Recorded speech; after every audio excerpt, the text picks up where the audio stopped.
Hi guys, maulan na hapon po dito sa Bicol Province.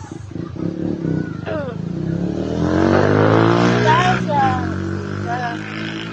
sa sobrang pagulan dito sa amin, ano lang siya guys, half day lang siya umulan. Grabing pagkalakas-lakas ng ulan guys.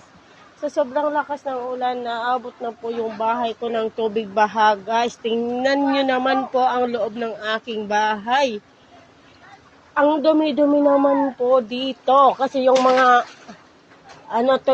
tuyong kahoy pumasok dito sa bahay ko guys. So yung bahay ko kasi guys, actually malapit lang siya dito sa sapa. Yun po yung may sapa dun sa may puno ng mangga guys. Sapa na yun guys, kaya madaling naabot tong bahay ko ng ilog baha. See that guys?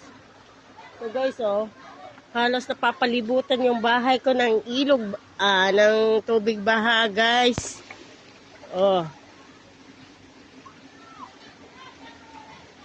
Guys, sa sobrang ulan dito sa Bicol guys.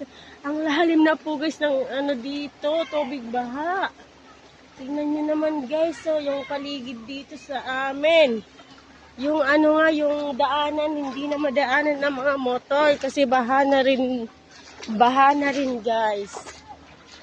Ito guys.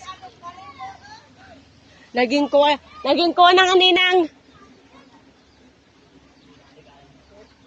Tingnan nyo naman guys, yung daanan namin dito sa may highway, hindi na siya madaanan ng mga motor. Halos stranded na po yung mga dadaan ng mga motor kasi hindi na po siya pwedeng daanan, Tingnan nyo guys, may dumadaan ng My God guys, tingnan nyo naman guys. Yun guys, highway na yun.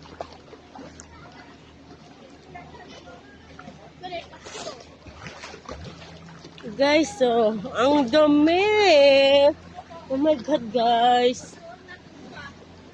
Hindi ko alam kung paano ko masusundo yung chikiting ko galing sa eskwelahan. Guys, tingnan nyo. My God! Problemado ngayon si Kinjin Vlogs kung paano ko matatawid tong dito, highway, Highway na yan, guys. Tingnan nyo, guys, maraming dumadaan na eskwela. Mag-type na ka mo!